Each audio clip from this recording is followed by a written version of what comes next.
लुम्बिनी बौद्ध धर्म के जन्मस्थान लुम्बिनी का ऐतिहासिक एवं धार्मिक महत्व। लुम्बिनी वर्तमान में नेपाल के रूपन्देही जिले में स्थित है। वह पवित्र स्थल है जहां 563 ईसा पूर्व में शाक्य वंश की रानी महामाया देवी ने सिद्धार्थ गौतम बुद्ध को जन्म दिया था। इसका महत्व निम्नलिखित कारणों से है। 1. बौद्ध धर्म का उद्गम स्थल। बौद्ध परंपरा के अनुसार यह 4 प्रमुख तीर्थ स्थलों में से एक है। अन्य है बोधगया, सारनाथ और कुशीनगर। यूनेस्को ने 1997 में इसे विश्व धरोहर स्थल घोषित किया।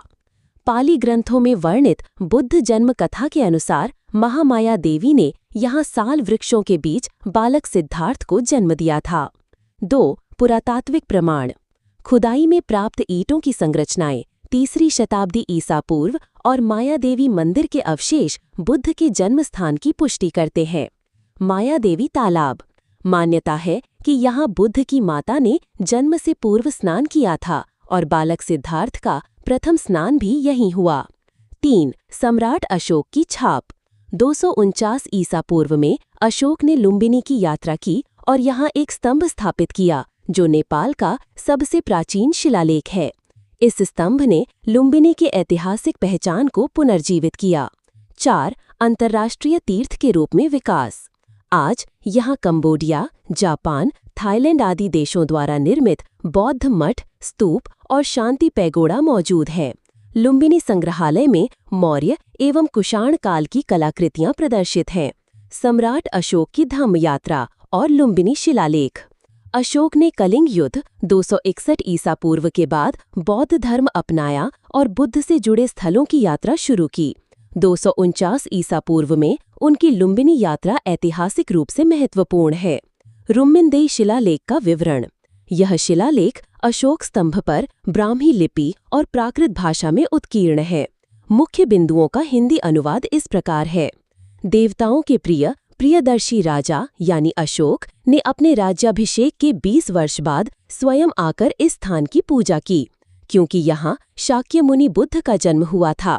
यहाँ पत्थर की एक दीवार बनवाई गई और पत्थर का एक स्तंभ खड़ा किया गया। चूंकि भगवान बुद्ध यहाँ जन्मे थे, अतः लुम्बिनी ग्राम को कर से मुक्त कर दिया गया और उपज का 8वां भाग भी माफ किया गया। इस शिलालेख का ऐतिहासिक महत्व। प्रामाणिकता।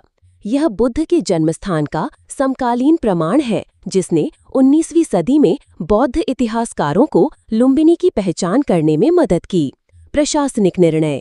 अशोक द्वारा लुम्बिनी को कर मुक्त घोषित करना धम्म नीति का उदाहरण है जो आर्थिक उदारता के साथ धार्मिक सम्मान को दर्शाता है। शिलालेखों में अशोक की उपाधि।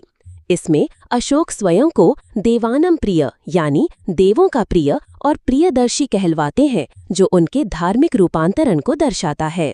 अशोक के अन्य शिलालेखों से संबंध। 13वां शिलालेख। कलिंग युद्ध के बाद हिंसा से उत्पन्न पश्चाताप और धम्म विजय की अवधारणा का वर्णन। स्तंभों का प्रयोजन। अशोक ने बौद्ध तीर्थों को चिन्हित करने के लिए सारनाथ, सांची आदि स्थानों पर भी स्तंभ स्थापित किए जिन पर धम्म के सिद्धांत उत्कीर्ण हैं। अशोक के शिलालेखों की भाषा एवं प्रसार। प्रकार। विवरण। उदाहरण स्थल। स्तंभ लेख, ब्राह्मी लिपि, प्राकृत भाषा, धम्म नीतियाँ और तीर्थों का विवरण। लुम्बिनी, सारनाथ, वैशाली। शिलालेख। खरोष्ठी, ब्राह्मी लिपि, राजकीय आदेश और नैतिक उपदेश। शहबाजगढ़ी, पाकिस्तान, कंधार। गुफालेख। आजीवक संप्रदाय को दान का विवरण। बराबर गुफाएं, बिहार। भाषाई विविधता।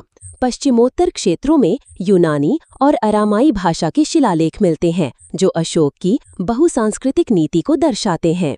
James Prinsep. 1837 में इस विद्वान ने ब्राह्मी लिपि को डिकोड किया जिससे अशोक के इतिहास की पुनर्खोज हुई। निष्कर्ष। लुम्बिनी और अशोक की सांस्कृतिक विरासत। लुम्बिनी बौद्ध धर्म के उदय का प्रतीक है, जबकि अशोक के शिलालेख भारतीय उपमहाद्वीप में धर्म, राजनीति और कला के समन्वय का अनूठा उदाहरण प्रस्तुत करते हैं। अशोक की धम्म यात्रा ने न केवल लुम्बिनी को पुनर्जीवित किया बल्कि बौद्ध धर्म को श्रीलंका, अफगानिस्तान और यूनान तक पहुंचाया। आज भी लुम्बिनी में मौजूद अशोक स्तंभ, माया देवी मंदिर और बोधि वृक्ष उस ऐतिहासिक धरोहर की याद दिलाते हैं जिसने एशिया की आध्यात्मिक भूगोल को परिभाषित किया। अहिंसा और करुणा की बुद्ध की शिक्षाएं अशोक के शिलालेखों के माध्यम से सदियों तक मानवता का मार्गदर्शन करती रहेंगी।